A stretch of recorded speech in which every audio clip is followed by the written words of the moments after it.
welcome RAs to Arroyo Vista Housing. My name is Paul Lang. I'm the Associate Director of Operations for this community, and I'm here today to give you a tour of some of the facility-related things you might need to know about while on duty in this community.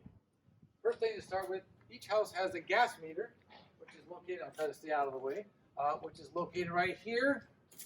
The main reason to know this would be in case we get a potential gas leak and you would need to show an external vendor or FM plumbers the location of the meter.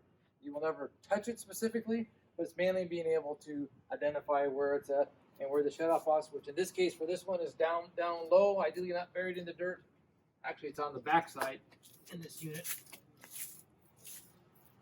It takes a simple wrench, a quarter of a turn will shut off the gas. Will the RAs have to turn off the gas? No, sir. They will never turn it off themselves. It's just being able to have awareness where it is to point out another professional. Okay, we are still in the same small house. We have gone around the building to the patio to find the location of the water heater room. Water heater rooms for all small houses are located off this patio area. And again, this is more about location, not expecting you to do anything. It's just if you were to see water coming out or smell of gas, to be able to bring, again, a professional staff person to this space. Again, all small houses, of which in our community there are 15 just like that where it's on the patio. As we continue along in this tour, I will show you where they are the other alternate locations for the larger houses where the water heaters are. So going from here, we're going to go around and go into the building next and talk about where shutting off water and where the electrical panel is. All right, we're continuing. We're now entering through the laundry door. And in our community, the laundry door is identified being the one that has the building number on it. We pass through the laundry space.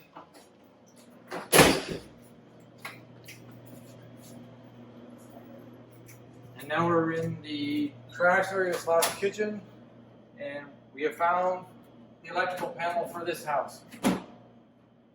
Very key, one key component to remember, and you'll learn more about this as we go forward, for the original 35 houses, which is 1002 through 1080, there's one electrical panel that services the entire house. When we get up to what we refer as the infill, the last 7 buildings, it is per floor. I will show more about that farther on. So this controls everything in the house. First floor, second floor, every bedroom, every outlet is controlled here. In some of the houses, there's one other location. Occasionally it is in the other end of the kitchen. Other thing to be aware of, a call for power out. You have a circuit out. Say you get a call that the outlets are out in the kitchen, which is very common for us. You would come to the panel and you would look for which one is not in the on position. They're all labeled, tells you which way's on, which way's off.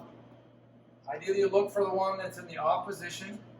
In order to restore power, you stand to the side of the panel. This is very important. Keep the one hand you're not using either in your pocket or at your side. You reach over, turn your head away, flip it back to on. The power should be restored, and you can close the panel. Never have both hands on it. Don't look at what you're doing. Always look away and always stand to the side. Next, we're going to talk about being able to shut off water in the kitchen. Okay, now we're in one of the kitchens. And the reason we're coming here is plumbing is a big part of calls you're going to receive in this community. More times than not, it's for backup, stoppage, for something that's gone down. The garbage goes over the drain or the drain itself. All kinds of things that go down to the chute. So the main thing to know over here is you have water backing up, you don't want it to get any worse. So you need to be able to know how to shut the water off. In here, there are 2 shutoffs for the water that are referred to as quarter turn angle stop, is the plumber's term. So when it's on, the switch is in line with the water line. When you want to turn it off, you turn it a quarter turn to the right. It's now this way. The water is now off. The point of that would be to stop anybody from using it, not make it rise any higher until we can get somebody out to correct it. Ideally, in a house like this where there's only one sink, we would call NOHM or non-office hours maintenance out to clear the clog. If it is already spilled over and you have water on the floor, you'll have a duty closet that has mop, bucket, all the necessary items to clean up the water, fans if you need it, and other auxiliary tools if you need to take care of this issue, including wet floor signs, things for safety. The locations of all those closets are in the duty binder. That's part of your gear for duty. And let's see. Going from here, we're going to go talk about how to handle batteries in a smoking tent. All right, now we are in one of the bedrooms where each bedroom has an individual smoke detector, and you may get a call from a resident that says chirping, whatever. Usually it means because the batteries need to be changed. So for these units, in order to change the battery, you need to get a ladder first. Then you get up, twist to the left. It'll undo something. You pull it down enough to where you can pull this little plug out. But this is very important. In order to change the batteries, you must remove it from the power. These are powered by electricity, and the battery is only a backup component. But that's what's causing the beeping. So you take it down. Has a little trap door that holds the battery in. You would pull the battery out, unplug it, put a new battery in, put this back, put your little safety back on. And then now when you go to reconnect it, this switch has a particular pin structure. Let me get close up on the pin structure just real quick. Yeah. There you go. And then inside the unit, you have the same 3 pins that are sticking out. You need to make sure that it's plugged in specific to where those pins are. Yeah, they fit in pretty easily. They do. Now the bigger challenge, push the wires back up inside. You actually have these little clips. This is what's going to be going back onto this bracket. Sometimes it takes a little searching to get it right, and you'll know when you have it right. Oops, I don't.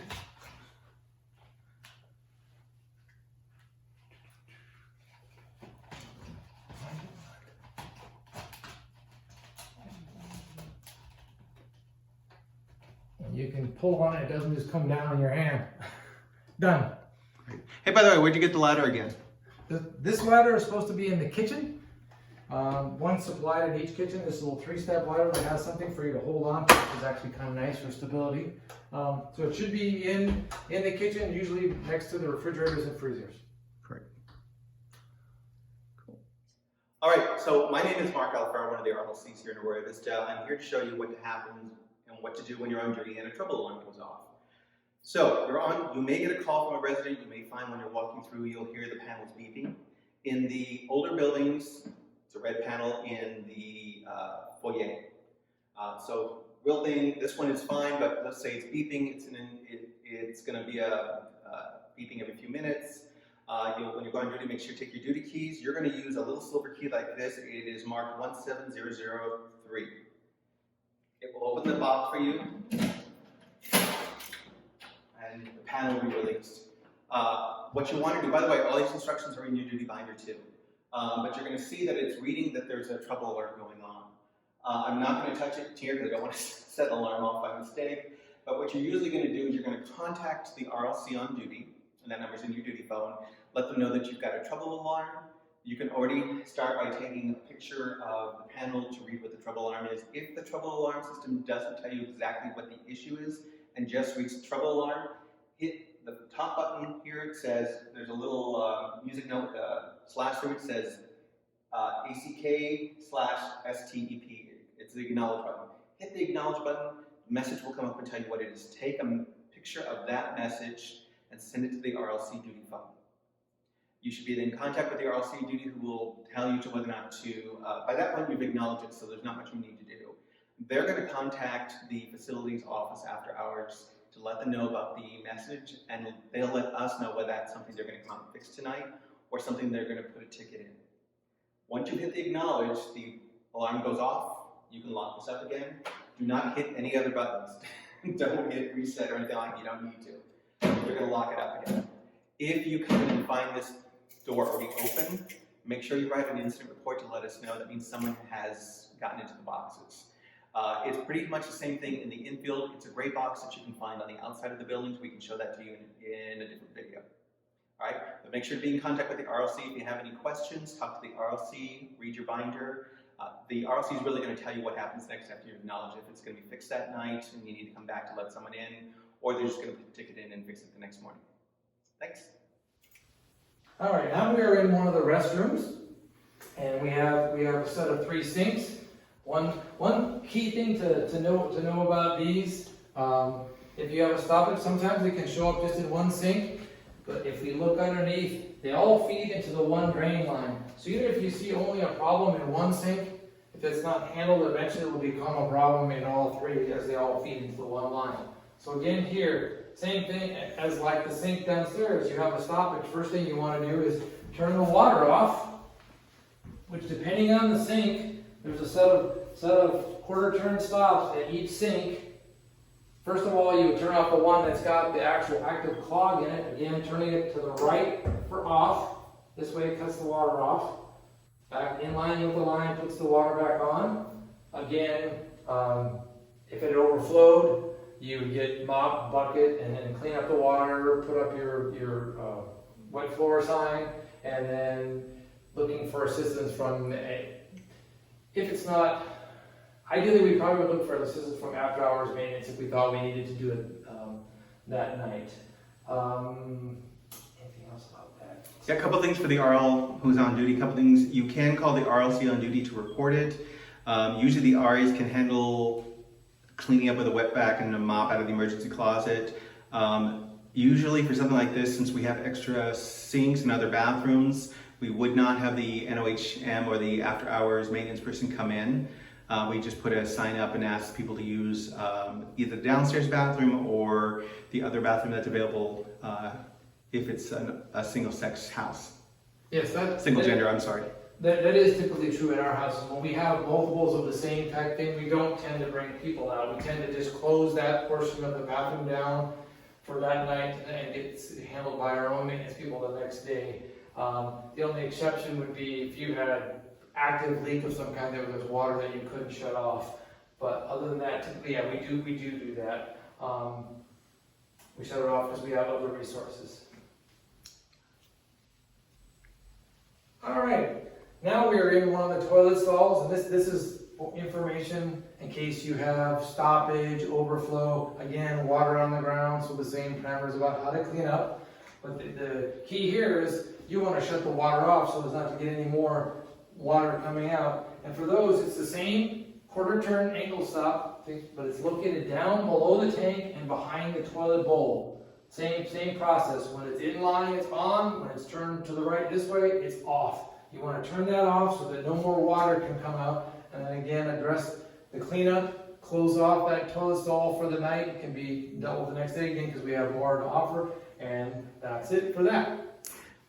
I was going to say, for RAs on duty, the things to remember is like Paul was saying is we actually have caution tape that you can tape off the door. We put an out of order sign on the stall telling people not to use this toilet again.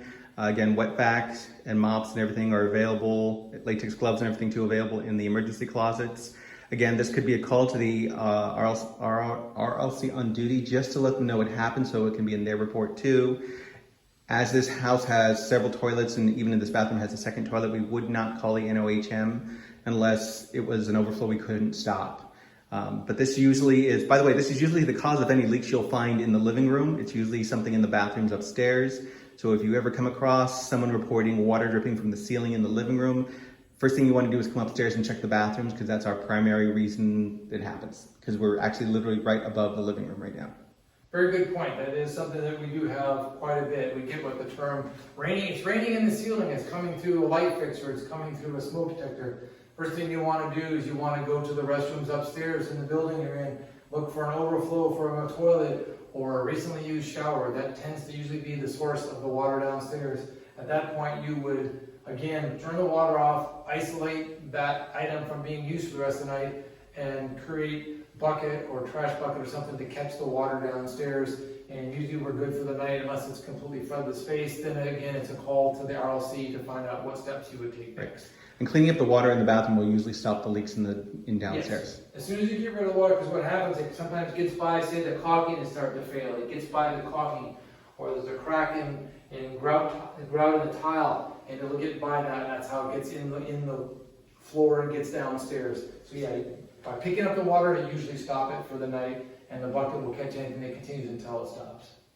All right, we're pretty much done with anything we need to do in here. Now we're going to go outside and talk about where the main water shutoff is for the house. If you ever needed, because there's some leak that can't be stopped any other way, how to shut off the water to the whole building. Hello, as we continue our tour, we are now outside, going to the main water shutoff for the series of buildings that we were just in. This would only be needed in order for you to show a facilities person, plumber, addition ideally, or another contractor, because we have some catastrophic event going on in the house that's flooding water. Each individual location is identified in correspondence with the house that it's tied to. So the 4 valves here tied to the 4 houses in this quad. The locations of these valves are always towards the parking lot or towards the external street of the community. So when you're looking for them in any quad, that's always where they're located. They're all identified. Again, this is solely knowledge in order to be able to bring somebody else here. You will not physically be doing anything in the location. You're just pointing it out when a service person is brought to your attention that needs to address a problem in the house.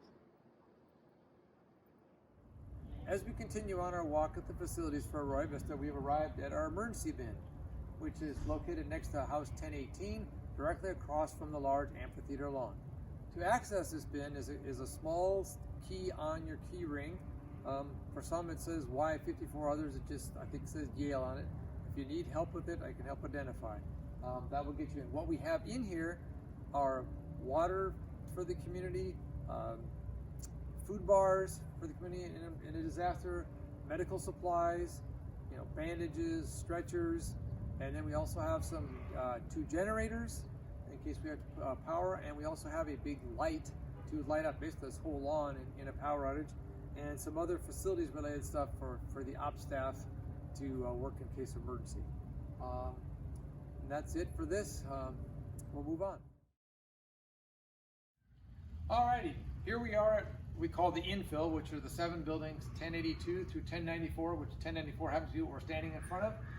And what I want to show you now are our main power, our main water, and the gas meter, purely so you know where they are in case you need to show somebody, a professional, for maintenance or fire department or police.